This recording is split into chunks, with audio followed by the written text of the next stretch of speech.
right, so usually what I like to do to begin is I just want us to sit and take in a couple deep breaths. You know, there's a lot going on today, right? It's just so much. We're so overly energized, right? So just take a moment, close your eyes. And I'm sure you've been doing this today as well. But just take the moment and close your eyes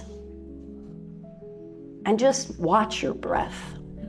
You know, use your imagination like you can see it. It's there. The air that you breathe, you just don't really see it with your eyes. But watch it come in through your nose. Hold it a moment and exhale out. And just do that very comfortably for just a moment or two. And just get yourself here. Good. Very good. So welcome. And thank you for being here today and for being inquisitive. Thank you so much. This is very important as we grow in our consciousness. So I appreciate you being here. I have a joke to start with. So a photon is checking into a hotel. And the bellhop asks, "Do you need help with your luggage?" And the reply was, "No thanks, I'm traveling light." I love it. I don't tell jokes, I'm not great at it, but I love that joke. I mean, it cracks me every time. So my name is Laurie Wheeler. My company is WellnessWithin, and I named it long ago because for me, it is all about in and what's going on the inside. And it's the state of wellness, and that's expansive. So I've been in my work for now over 30 years. I've lost track. And I have always worked in energy and light. I have always felt connected to more than what we see. And I work in energy and light, energy medicine. I'm a homeopath of 30 years. I work in soul regression, past life and between lives soul regression. I'm a medical intuit. I work in light language and galactic codes from the star beings, and multi-other aspects, but I won't get into those. And they align us to our blueprint. All of it does, in just one way or another, varying ways. And it's about knowing our divine magnificence and experiencing more of ourselves. You know, every time we get sick or every time, and I'm going to tell you, I am under the weather. I have been really working to get rid of this, but it's just hanging on for dear life. So if I'm a little foggy-brained or I stop mid-sentence, say, what was I going to say? It's the cloudy head talking. But it's about connecting ourselves to really know who we are. And I'm going to talk about that today because I think that's so important. But how I got started, I just want to let you a little bit know about me and why I stand here today.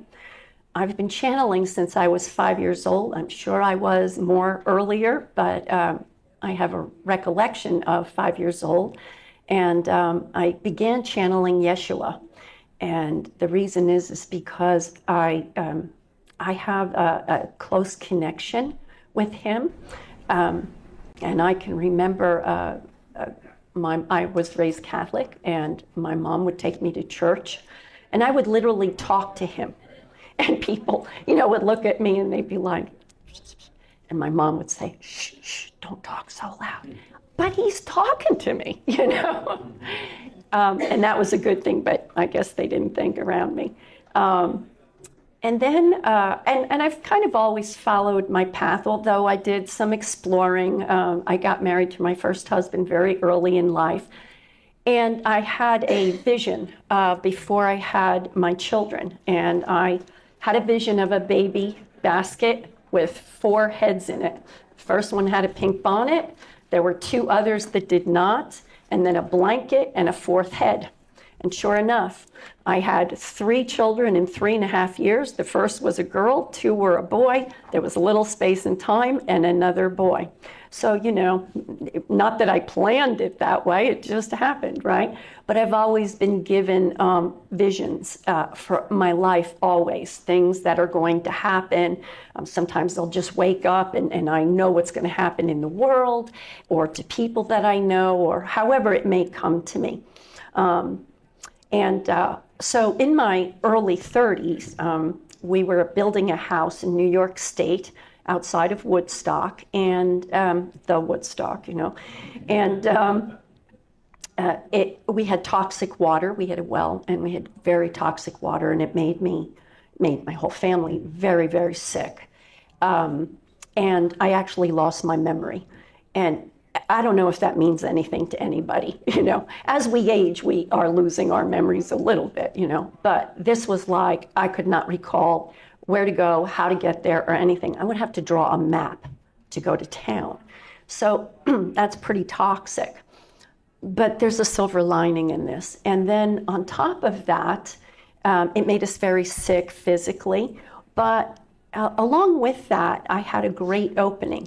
So what happens when you lose your memory? You're kind of forced into another situation. And my situation was, I had to learn how to really rely on my intuition and connect with guidance. And it pushed me into that. And so I call it a rude awakening. It was not easy. I wasn't aware enough at the time that how to really do that.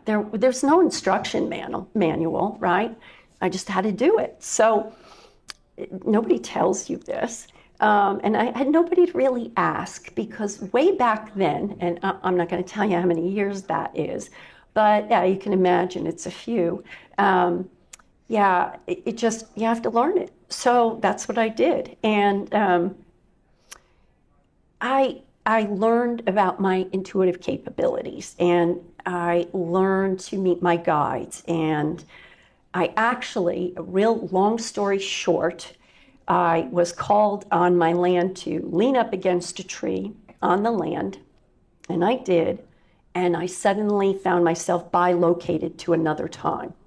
And a bilocation is being in 2 places at once. And now you can imagine, like, I've never done that before. I'm like, what is this I'm experiencing? You know, I'm here, and yet I know I'm there, and I'm watching a whole other picture, and it's as real as I'm standing here. So that was a new experience, right?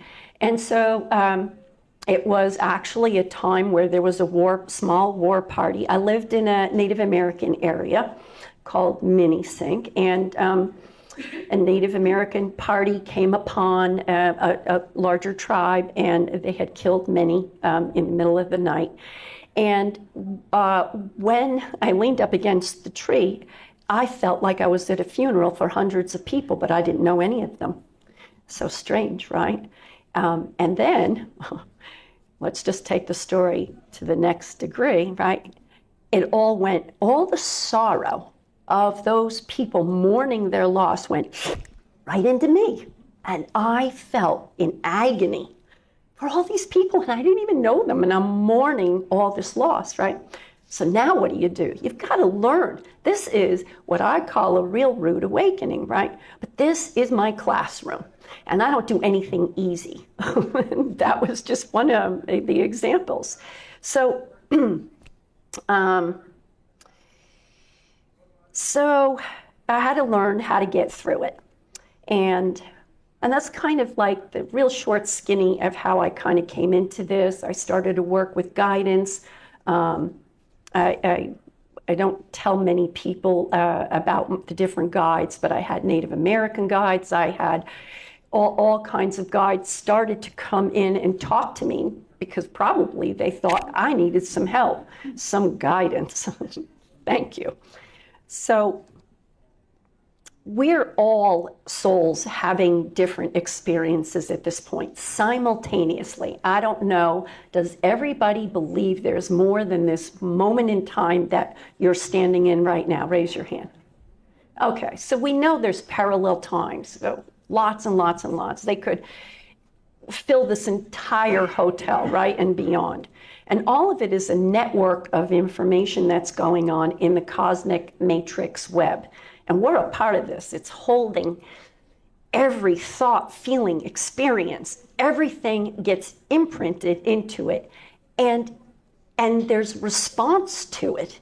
And it doesn't, the energy doesn't distinguish. It's not like something saying, well, this is this and this is this. There's no distinguishing. It's just imprinted there, okay? So what do you do with all of that?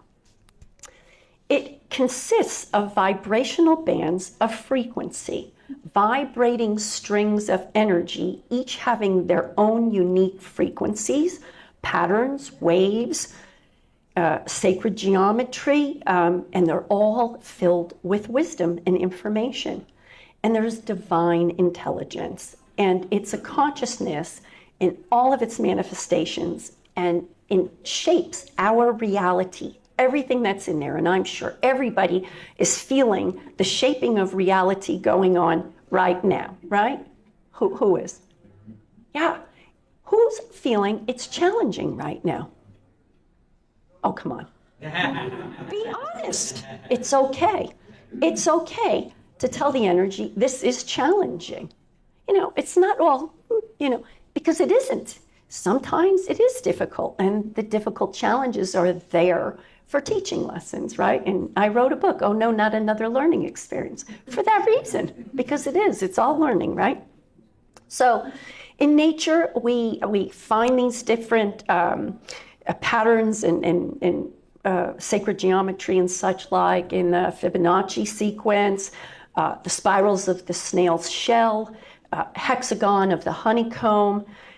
It's even in our molecules and so on down the line to what's unseen completely. And ancient civilizations are founded upon it. I just came back from Egypt, brought a retreat there in November. And the pyramids, the sacred doorways, portals, it all holds this. And our DNA is like an antenna. It is an antenna, it's not even like it. And it's a dimensional portal. And within it, there is specific movement. We don't start to think about our DNA moving, but it does. It moves. It expands and contracts. It flows and moves. And it's in a constant motion, and it's in a constant, because we're electromagnetic, receiving and sending out, transmitting, okay? And it holds vital information. It carries all of our personal information, and it contains, obviously, our divine blueprint. And it opens us into an expansion of consciousness, or that's what we want it to do. It creates an energetic revitalization of our soul. So we're learning right now, this is a heavy-duty time, of how to work with this. This time we're in right now is very important because this is just what it's doing. We're coming into really understanding more about energy. It's like on steroids right now. It's just moving so fast, and we're learning so much, and so much is just expanding and opening up right now for us. And people that you would never think would come into this and have curiosity and want to know more are just coming into it. And you're saying, wow, how exciting. How many know somebody like that? Yeah, this is great. And hopefully family members too. So how we work with this? Well, we're having a lot of help, the InterDimensionals, guides, teachers, masters, and source. They're all there helping us. And so the bands of frequency in electromagnetic spectrum in your DNA is all coded information. All energy is coded information. Even though you don't see the codes, they are there. And your energy field is created by your DNA. So what is happening within it? Like I said, your DNA is an antenna. It's a receiver and a transmitter. And I consider myself a transceiver. Not only do I transmit and receive energy, but I translate it as well. So people will hand me things to hold, and I can tell you what it speaks about. I could put my hands on almost anything and tell you what is coming from that energy and information. I have up here 3 different explanations of 3 different words that you're going to probably hear a lot of, very heavily used this weekend. And so I just wanted to have everybody to have clarity about what those words really mean. We use them kind of interchangeably, but I want you to understand what they really are, because that really matters. Because again, don't forget, in the matrix, everything is imprinted. So what you put out, the energy does not decipher what to do with it. It's there. That's it. Okay. So, for a few years, I've been working with a quantum biologist, Dr. Glenn Ryan, and he's actually here this weekend, but he didn't get to come into the talk today, or I would have introduced him. And I've been working in research science of subtle energies with what and how DNA and water are affected by electrical conductivity. So we are electromagnetic, and it's all about the electrical flow that runs through us. And so one of the experiments, or many of the experiments, I transmit energy of the InterDimensionals, masters, guides, light, numerous resources, and we see how electrical conductivity of DNA changes. Now, everything we've done is now quantified, and it's been written up and presented actually amongst scientists. And the DNA begins to change shape when the conductivity of DNA changes, okay? It changes the shape. It goes from the 2-strand into a toroidal, you know, that donut shape, okay? All right, and it begins to literally self-repair, and healing takes place. And it's all guided through intention, okay? So again, whatever gets imprinted, that's the intention, so to speak, okay? So it's to our advantage to raise the electrical conductivity. We are light. And I love this thought because this is a great visual. And I say this to many people because sometimes we just don't know how to think about light, right? A ball of light. But there's other ways to think about it, that we are light, right? So I don't know if anybody knows the movie, and I'm dating myself, Cocoon.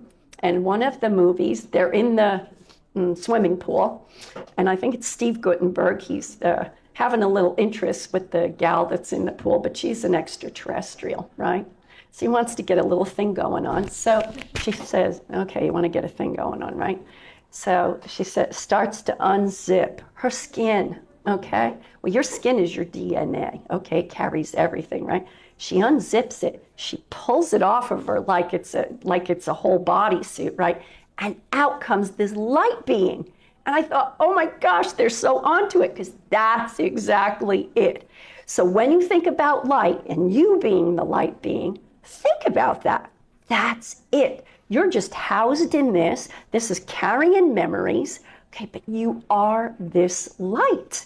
And that, I don't know, that excites me. Who gets excited about that? Yeah, okay, great. I love it, I love it. Okay, so we actually absorb light as well, and we also emit it. It's called fluorescing. Sea creatures do it, and there are other creatures that do it as well. I think there's little furry animals, and they do it through their fur, and there's numerous animals. Light communicates with our cell's biology called biophotonics, and I think you've probably heard some of that if you've walked in the big room here. Each aspect of light has specific frequencies associated with it, which defines the type of light particle it is. And when light changes this type, it's called energy conversion. And I'm sure that that's something you could be a little familiar with. It has to do with our type of healing as well. So I know this from working in these experiments, working with light language, working with the galactic star codes.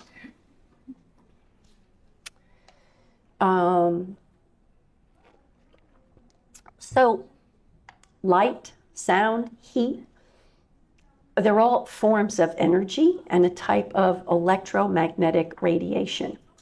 Now, these experiments we've done, we collect the data. So what happens is Glenn has checked before, and then we do the experiment, and then he checks after. So we have a way to gauge the different data.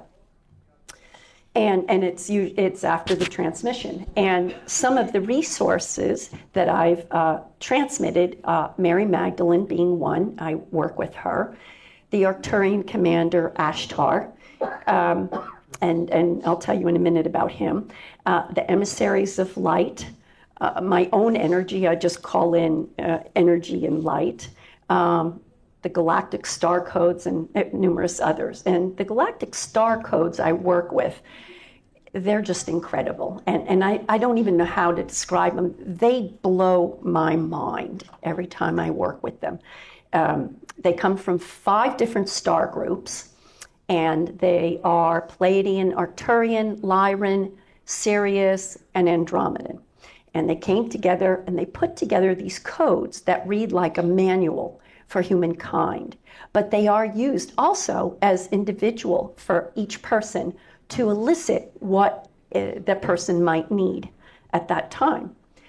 All of those that I just mentioned change the electrical conductivity, every single one. The results initially, each were different, coming in at different percentages of conductivity to begin with. And we checked it over 1 hour, 6 hours, 24, and so on. They were all unique. But the conclusion, 1, we realized we must activate and engage with anything. So here's an example. If you go and you put a crystal on your counter, you just leave it there. It's going to be very, very low. You must activate it. You must speak and engage with the energy, okay? This is what we found. How do I know this? Because I took the codes, we checked before, they were on a piece of paper written, right? We put a vial of DNA on it, and we left it in the sun. And we rechecked it again with data, and it only came in at 8%. That's very low. So that would be, and they're codes, right? I mean, they're galactic codes, right? So it'd be like your crystal just sitting there doing nothing. Then, when I activated them, I engaged with the light of those codes. It raised it substantially. It went from 8% up to 165%, like that. So it's about engaging, okay? Some energies raise frequencies, some decrease electrical conductivity. Both are healing. My conclusion about that is when it decreases, it's adjusting or clearing or disengaging a frequency that shouldn't be there or no longer is needed. Now, I said that the Arcturian commander, I'll tell you about him.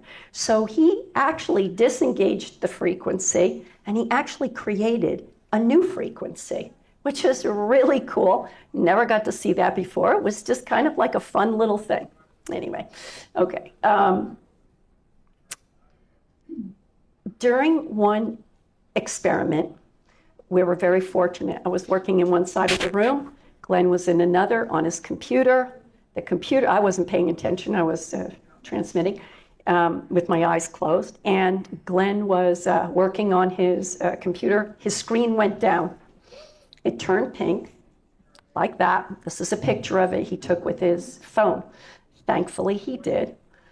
And suddenly, the orbs started to pulse. And I'm just going to show you. I hope. Oh, no.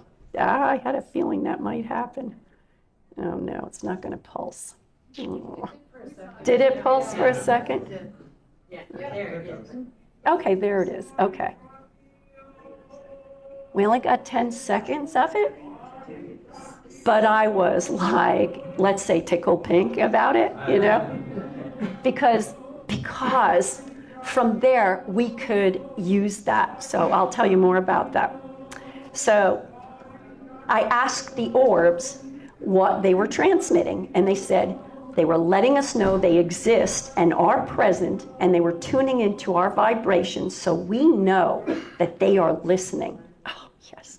And as the light specifically of the codes are activated, they're bringing truth.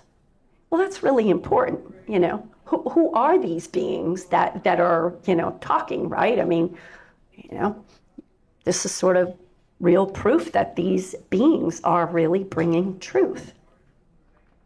And they chose this particular time in research as we were together, Glenn and I, to let us know that about this information, and this is evidence, they said, that they are in communication with us. Okay, I'm good, drop the mic.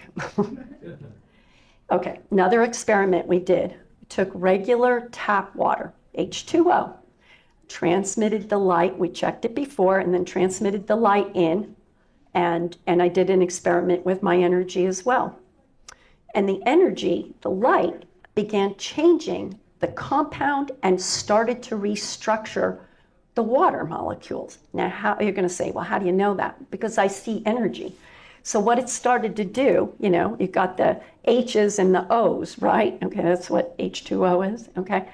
I can see the molecular compound and structure of this, okay? And it starts moving it around and changing it, okay?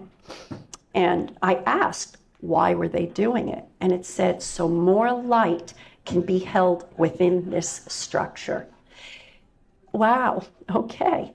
By changing the biomolecule, it will change the function. It creates a different chemical reaction. So I'm a homeopath for 30 years. We know when we give a remedy, it changes the reaction in a person. We know when we go get some energy healing, it's changing the reaction, which can lead to regeneration. And that's what I'm working in right now. And I'm going to talk about that in a minute.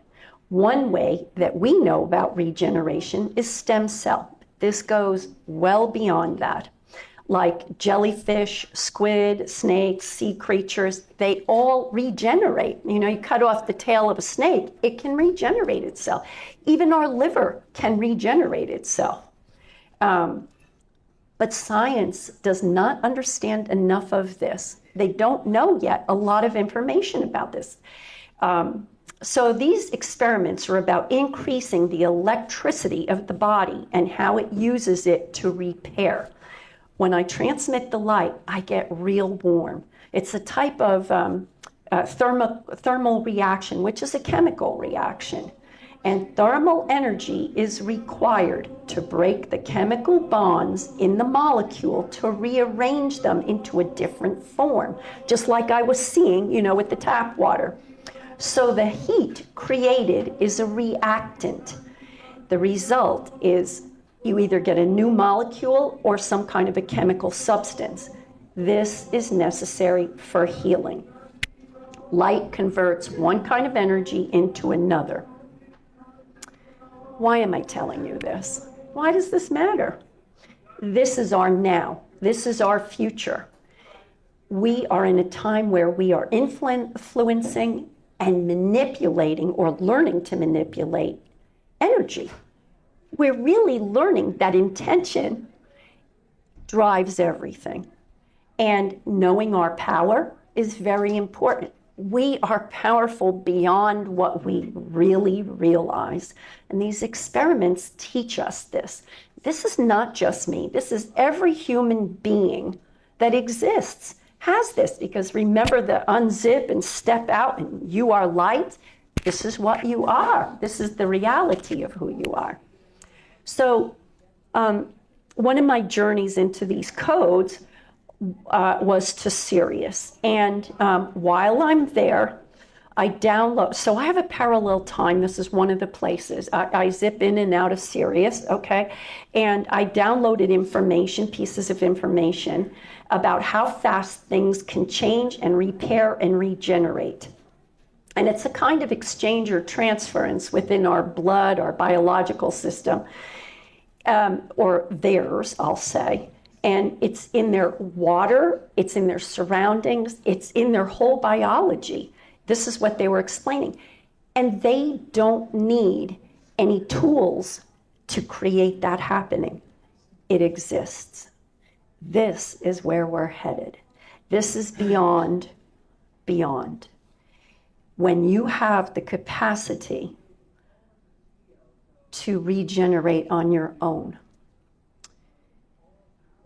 Bioluminescent is the ability to absorb energy from electromagnetic radiation source and continue to emit light after the source has been removed. So our body fluids, like blood and urine, they contain fluorescent molecules and are made visible, but you can't see them unless you have a black light. Light communicates with our cells. It's called, like I said, biophotonics. And bioluminescence is the ability to absorb energy from an electromagnetic radiation source and continue to emit light after the source has been removed. It's a chemical reaction. Jellyfish do it, and I won't get into all that. Photoluminescence is fluorescing that occurs when a molecule absorbs a photon and then re-emits a photon at a lower energy level. This light energy uses certain wavelengths for wound healing by stimulating cell regeneration and tissue repair. You get where I'm going with this? Thank you so much. We'll take some of that. Okay. So research has been looking to understand more of these processes for well over a century now. And I think we're getting there quicker and quicker. There is a Russian scientist who placed DNA inside a quartz container and zapped it with a laser.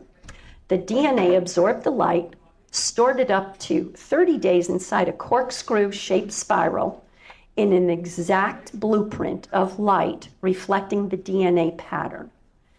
What's more interesting is the spiral of light stayed in the same place even after that quartz container and the DNA had been removed.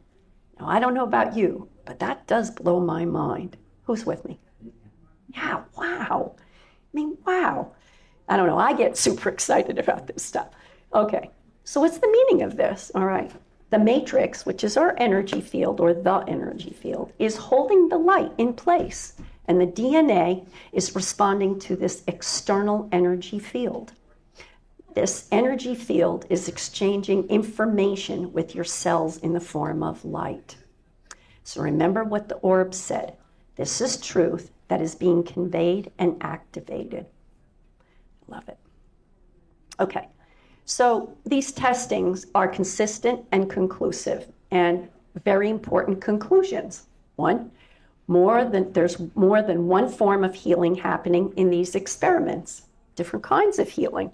Well, we know that. There's all different kinds of healing. Some experiments deactivate, some activate. Both are different, but they're healing. We have a reorganization of molecular structure and compound, or the capacity for it, creating a chemical reaction so more light can be absorbed and held and utilized. And it carries information. Everything must be activated for the energy to be utilized. And we did the testing with the galactic codes, remember I said on the paper, activating them and not activating them. I believe we're getting closer to answers for healing and regeneration, and I'm fired up about that. Working with light through intention, knowing we have the power, knowing we are the light, using energy medicine to clear away and raise our frequencies so that we can absorb more light into our bodies through intention, and activating our 12 strands. None of these tools, I don't want to scare anybody, and I don't want to say anything against anything that's going on here, but this is what I see.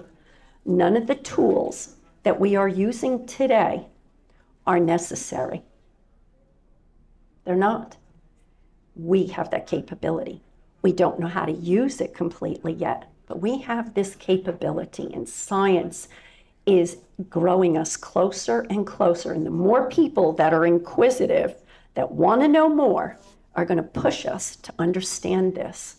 It's coming really soon. But there's certain steps that have to be taken to absorb and understand and how to use this.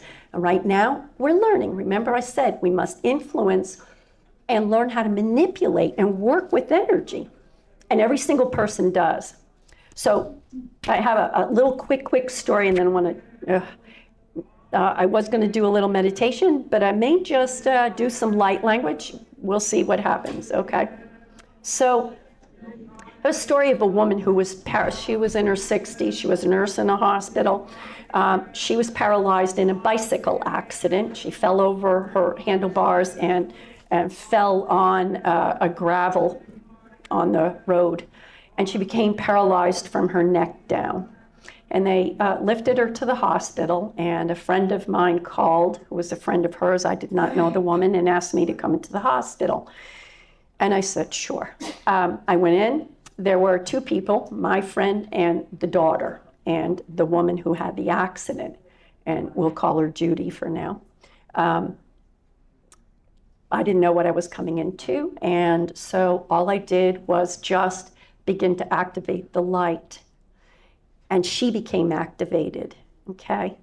And she began, as the energy was exchanging, see, this is very important, energy exchange, must have it.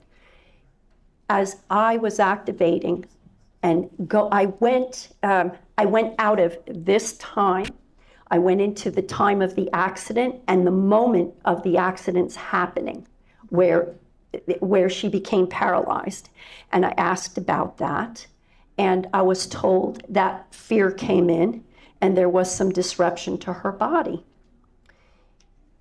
What she was experiencing is that she said, now she could not move anything from her neck down. I think she could move her finger, some fingers.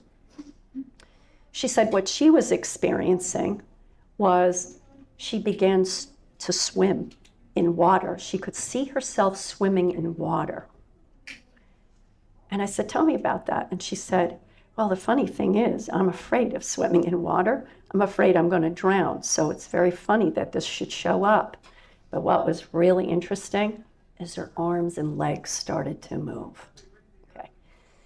Wow, I do get choked up over it because to me, this is miraculous how things like this happen. It really is. You know, we don't know the power and what it has, honestly.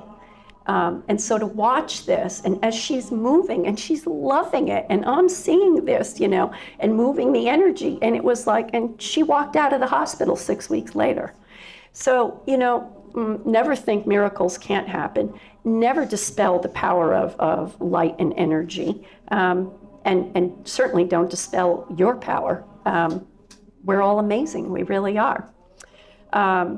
So my website is where energy and medicine meet. I've always had a foot in the door of how medicine changes things, but not the kind of traditional medicine, energy medicine. And I call everything energy medicine because it's healing. I also have spirit adventure tours, and I take people on retreats. This year we came back from Egypt in November, and we go back this October in 25. We've got some new things added, places that people don't normally go to as well, which are very intriguing. And then also mid-July, we are going to Sacred Avalon, which is Glastonbury, Tintagel, in that region there. Going to explore that, and then move up into Wales and Scotland as well. So a lot of Merlin and dragon and just mystical, magical things happening. And so, and it's an interesting thing, and this is not a pat on my back, but this is truth.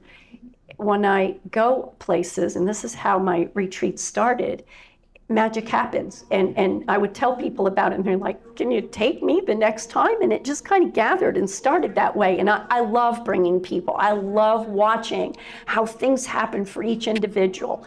So it's just to get to be a part of that is really exciting. Okay, I'm going to stop for a minute for a question or two. I can take more questions outside, and I can take them down at 5:05 when you walk in the big room downstairs. I'm right there. You can't miss me. I'll take a question. Oh, my. Okay, go ahead on the end. you have a simple exercise for us to activate light, to recalibrate, regenerate? Right there. That's what you say. You find your mantra, okay? It doesn't have to be a complex thing. It's just simple. It's not necessary, as long as you understand what it is that you are imprinting. I desire and intend are the first words, okay? Always desire and intend, whether you want to disengage or recalibrate. You just state what you want, okay? And then just allow. And it's going to do. It may not do it in that very second, but it will do. You will have response. But watch for it. You have to know what you're looking for as well, right? And you practice it. Because it's just like anything. The more you practice, the better you really get at anything, right? Yeah, and the more open and to trust. Really trust. And I find this is the most difficult thing that of any of the modalities we do, trust is involved in all of them. So we have to trust. We really do. I learned the hard way. Trust me. Okay. Yeah, go ahead. Do you have light codes at all on your website? I don't have light codes. I transmit light codes. And I'm going to stop for a moment, and I'm going to transmit to all of you. Okay? So take a moment. We'll do this quick because I know we're going to run close on time. Take a minute or two extra. Okay. And I'm going to speak light language. Now, if you can believe this, some years ago, I'm channeling one day, and they're telling me that I'm going to stand up in front of a podium, and my hands are going to go up, and I'm going to transmit. And I thought, I don't know anything about that. How do I do that? What is that? What do I tell people? Do I say anything? What do I knew nothing. And they're telling me, you are, but we're telling you in advance. Okay. And then they started to activate the light language. And I'm like, okay, and you want me to stand up in front of people and talk this? Oh my gosh, nothing comes without a bit of a challenge, but it's worth it. Trust me. Okay. I'm hoping, I don't know if I'm going to be able to go over it, so we'll just meld it together, okay? Okay, I'm calling in the light beings to speak as we sit right now. Oh, chalalkina na waha I galama I toto na mahikana no fichina maha elene no akana no. Oh, yalalanina wa oh mama nichi ka. You are all truly beautiful, beautiful souls, although you do not realize. Oh, yalai, because you are housed in the illusion of what you carry. They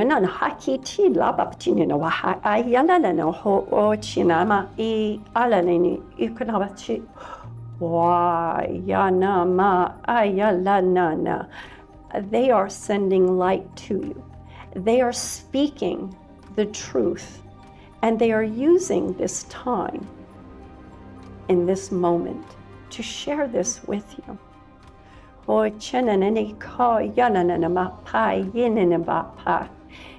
want you to know that you must be aware when you absorb light, because not all energy is to be absorbed, but to be discerning of where it comes from.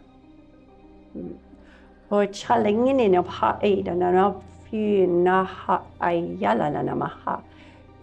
they put a protection, like a bubble or a skin of light over this room. And they want you to know that even though you're not aware that this light is being absorbed, you do not need to know what it says or what it is doing at this moment.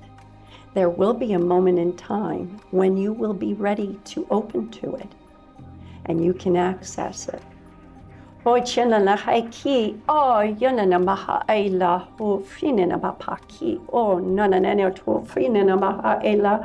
O chinana ha ginana ba chua fina o ha fu hi yanana maha ku ola o fina ina o. They also want to let you know that not all light language is actually healing language. There are many different types of this type of information that comes through the light. Some is healing, but some is informative for your further growth. O chilana hakina o la nina o nyo fatina ahina wa nyo ofshil china ma pachila hinina bahakino o. They send you their blessings, they send you their love. And they want you to know you are receiving at this moment. And so it is, and so it is. Thank you. Thank you.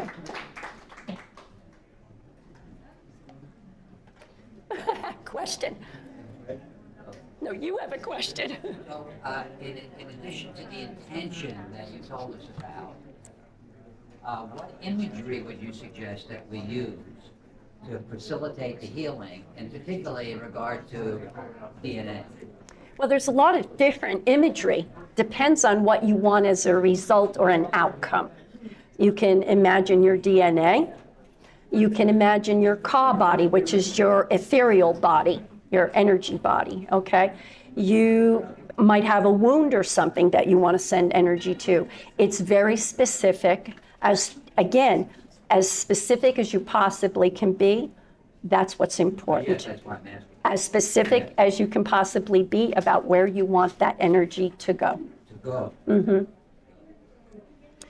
Yeah, this is Dr. Glenn Ryan, by the way, the gentleman I was speaking about that I've been working with. It's, thank you, Glenn. Thank you for your time and all your discoveries, and it's been a pleasure. Okay, I think we're,